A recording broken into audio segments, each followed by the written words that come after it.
আমি আগেই বলেছিলাম যে ঢাকাস্থ মার্কিন দূতাবাসের chargé the affairs Tracey Jacobson এবং আমাদের বাংলাদেশের জাতীয় নিরাপত্তা উপদেষ্টা তারা একই ফ্লাইটে কাতার গিয়েছেন এবং সেখানে গতকাল এবং গত পরশুদিন তারা একটা গোপন মিটিং করেছেন। সেই মিটিং এ ছিল জাতিসংঘের প্রতিনিধি, ওপেন সোসাইটি প্রতিনিধি এবং মার্কিন একটা গোয়েন্দা সংস্থার প্রতিনিধি। সেইখানে তারা বাংলাদেশের করিডোর নিয়ে কি আলোচনা করলো আজকে সেটি নিয়ে আমি প্রধানত আলোচনা করব। এছাড়াও আরো ছোট দুটো ইস্যু নিয়ে কথা বলবো।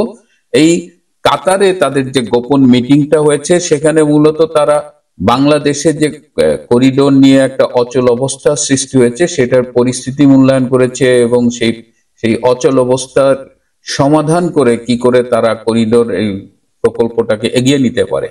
তারা কিন্তু করিডোর থেকে এখনো সরে আসার কথা ভাবছে না।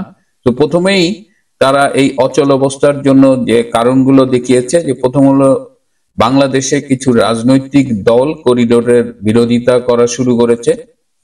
সেনাবাহিনী খুবই কঠোর অবস্থান নিয়েছে করিডোরের বিরুদ্ধে। এছাড়া রয়েছে যে রিজিওনাল সুপার পাওয়ার গুলো, specially Bharat, Myanmar itself, China এবং রাশিয়া, তারা বিভিন্ন ফোরামে এই বাংলাদেশের সম্ভাব্য তথাকথিত মানবিক করিডোর নিয়ে তাদের উদ্বেগ এবং ক্ষোভ প্রকাশ করেছে।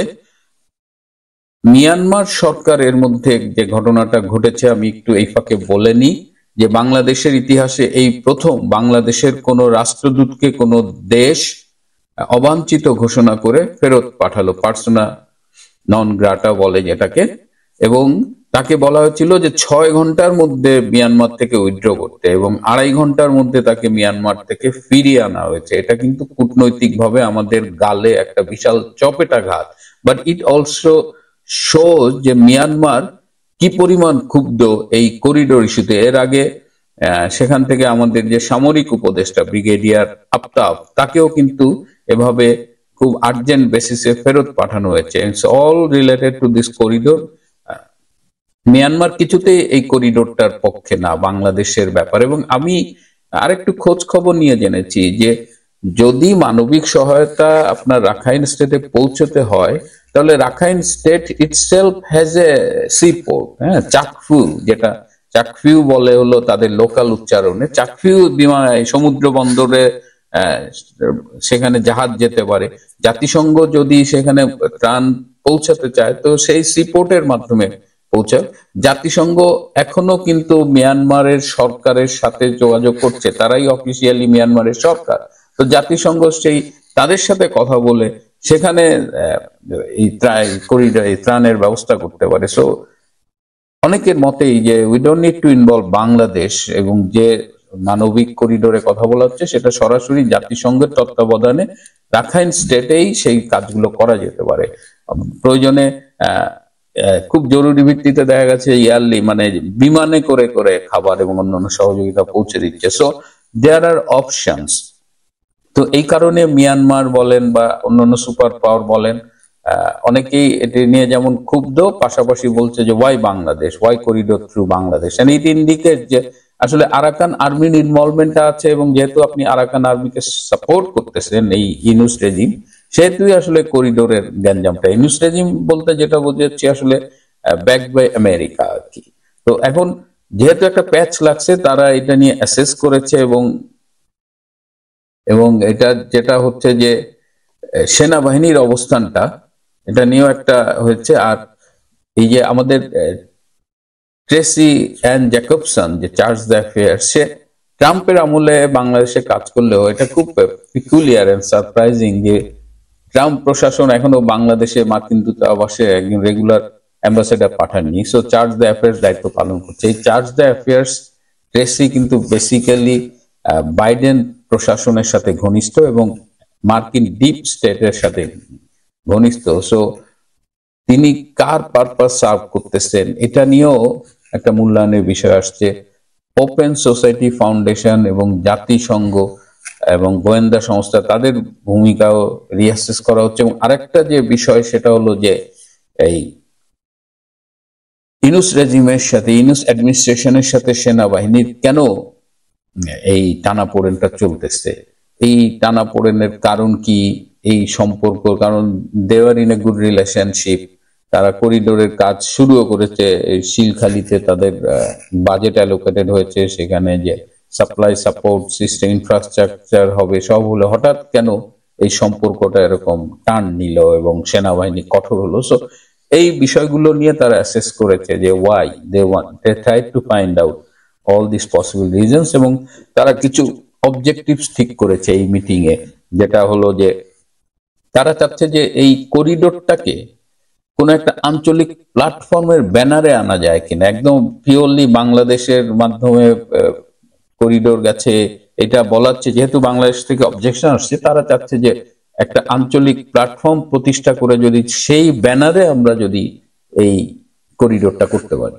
আরো তারা মনে করছে যে এই সেনাবাহিনীর উপরে যদি আমরা আন্তর্জাতিক চাপ তৈরি করি, আমেরিকা, ইউরোপিয়ান ইউনিয়ন তো দেখাই যাচ্ছে যে আমেরিকা যা বলছে ইউরোপিয়ান ইউনিয়ন সেখানে তাদের মানবাধিকার, গণতন্ত্র, লজিক কোনো কিছু কাজ করতেছে না।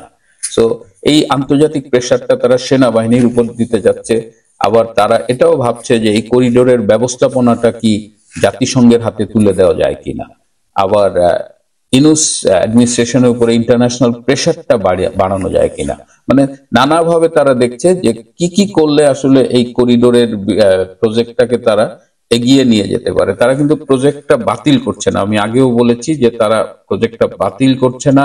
এখন এই কাজগুলো করতে গেলে কিছু স্ট্র্যাটেজিক্যাল রিস্ক আছে, এই রিস্ক গুলো তারা আইডেন্টিফাই করেছে। যে দেখা গেল যে এই করিডোর নিয়ে তারা আমেরিকার ডিপ স্টেট এরা যদি মুভ করে, তাহলে দেখা গেল যে ইউনূস রেজিমের সাথে, ইউনূস অ্যাডমিনিস্ট্রেশনের সাথে আর্মির ডিস্টেন্সটা আরো বেশি হয়ে গেল, এই রিস্কটা কিন্তু রয়ে গেছে। আবার জাতীয় সার্বভৌমত্বের দোহাই তুলে এখানে আর্মি এক ধরনের রিয়াকশন করতে পারে, ওইদিকে আবার মিয়ানমার আরেক ধরনের রিয়াকশন করতে পারে। এবং মিয়ানমার যেহেতু ডিস্টার্বড হবে বাংলাদেশের মাধ্যমে করিডোর দেওয়ার নামে আরাকান আর্মিকে যদি প্যাট্রোনাইজ করা হয়, সেক্ষেত্রে মিয়ানমারের কাছ থেকেও একটা ফিডব্যাক, মানে হিট আসবে আর কি, যেটা অলরেডি ডিপ্লোম্যাটিক পর্যায়ে কিন্তু এই যে আমাদের রাষ্ট্রদূত মনোহর হোসেনকে ফেরত পাঠানো, অবাঞ্ছিত ঘোষণা করে, এটা কিন্তু এরই ইন্ডিকেশন। এবং এটা যে সামরিক পাল্টাঘাত হবে না এমনও কোনো কথা নেই।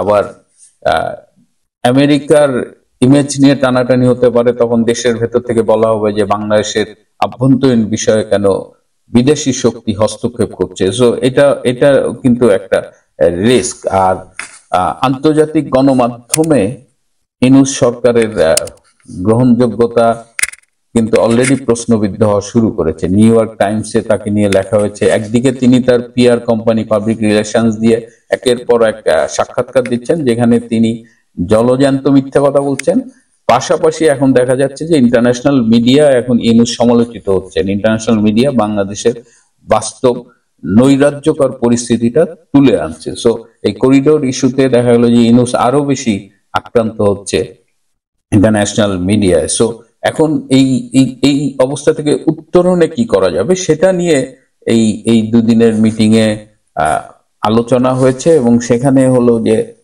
তারা চেষ্টা করবে সেনাবাহিনীর সাথে ডক্টর ইউনূসের প্রশাসনের এই যে সম্পর্কের অবনতি ঘটেছে, তারা মুখোমুখি দাঁড়িয়ে গেছে, এই সম্পর্কটা আবার কি করে ইমপ্রুভ করা যায় এইটার জন্য তারা একটা চেষ্টা করবে বলে তারা এই কাতারে ডিসিশন নিয়েছে। আর আরেকটা হলো যে জাতিসংঘ এবং আমেরিকার মাধ্যমে এই জাতিসংঘকে আরেকটু মোর ইনভলভ করা, এবং দরকার হলে এই জাতিসংঘের শান্তিরক্ষী বাহিনীকে এখানে ইনভলভ করা, যেটা আমি আগেও বলেছি যে করিডোর ম্যানেজমেন্টে শান্তিরক্ষী বাহিনীকে নিয়ে আসা। এবং এই যে আমাদের জাতীয় নিরাপত্তা উপদেষ্টা ডক্টর খলিল যে মিটিং গুলো করছে, এই মিটিং, এই যে কাতারের আগেও তিনি প্রেস কনফারেন্স করলেন, মিটিং করলেন, এইগুলোর কি কি রিয়াকশন হয় সেগুলো একটু ফলো আপে রাখার সিদ্ধান্ত হয়েছে। এবং যেটা মানে ভয়ঙ্কর, যেটা আমেরিকা করে থাকে, যে ইউনূসের সাথে সেনাবাহিনীর রিকানেক্ট করা এবং গোপনে যা যা লাগে আর কি, এরকম একটা সিদ্ধান্ত তারা নিয়েছে। তো কাতারে মানে টেক হোম মেসেজ হলো যে করিডোর থেকে আমেরিকায় এই মুহূর্তে ফিরছে না, তারা এখনো করিডোর চায়, তবে কিভাবে চায় তারা এই যে যেটা বললাম যে আঞ্চলিক কোনো প্ল্যাটফর্ম বা ইন্টারন্যাশনাল কোনো প্ল্যাটফর্মের ব্যানারে আসলে তারা নতুন একটা বোতল খুঁজতেছে যেখানে পুরনো মদটা রাখা যাবে আর কি। সেই নতুন বোতলে পুরনো মদ দিয়ে তাদের এই করিডোর চায়, তবু এই মুহূর্তে তারা করিডোর থেকে সরে আসেনি। সুতরাং আগামী আজকে আজকে বুধবার, আগামীকাল আবার এখানে জামাত গিয়ে যোগ হবে। এই কাতারে জামাতের একটা প্রতিনিধি দল আজকে রাতে যাবে, তারা কালকে পৌঁছবে বৃহস্পতিবার। তো তারা গিয়ে কাতার তো মানে এখানে যত সন্ত্রাসী সংগঠন আছে সবার কিন্তু হেড অফিস দিয়ে দেখবেন যে কাতারে। সো এবং সেখানে বাংলাদেশের একটা সন্ত্রাসী সংগঠন জামাত যাচ্ছে। সো এটা একটা উদ্বেগের বিষয়। আর ছোট্ট একটা বিষয় বলবো যে কালকে জরুরি একটা সংবাদ সম্মেলন করেছে আমাদের অন্যতম প্রধান রাজনৈতিক দল বিএনপি, এবং তারা খুবই হতাশ হয়েছে যে তারা ডক্টর ইউনূসের সাথে মিটিং করেছে কিন্তু তারা ডক্টর ইউনূস নির্বাচনের কোনো রোডম্যাপ দেননি। এটাই আমাদের জন্য খুব মানে হতাশার। কিন্তু আমরা জানতাম যে বিএনপি কে নিয়ে খেলছে ডক্টর ইউনূস। বিএনপি হলো আওয়ামী লীগ যেহেতু নিষিদ্ধ হয়েছে এবং বিএনপি সেখানে রিটার্ন সম্মতি দিয়েছে, এবার বিএনপি কে ধরবে। কিন্তু আমি একটা জিনিস, এবং সংবাদ সম্মেলনে তারা অনেক সমস্যার কথা বলেছে, কিন্তু বিএনপি কে অন্তত পত্রিকায় দেখলাম না যে তারা করিডোর নিয়ে কথা বলেছে। তাদের দেশ চলে যাচ্ছে, দেশের সার্বভৌমত্ব বিপন্ন, সেটি নিয়ে তাদের মাথা ব্যথা যতটা, তার চেয়ে অনেক বেশি মাথা ব্যথা হলো একটি নির্বাচন, এবং সেই নির্বাচনের কতখানি ফেয়ার হবে, গ্রহণযোগ্য হবে কিনা, নাকি নাম কস্ট একটা নির্বাচন হোক, যাই হোক, ক্ষমতায় যাওয়ার মোহে তারা অন্ধ। এই জায়গাগুলো নিয়ে আমার একটু প্রশ্ন জেগেছে, এবং আমার মনে হয় যে BNP should clarify all this thing.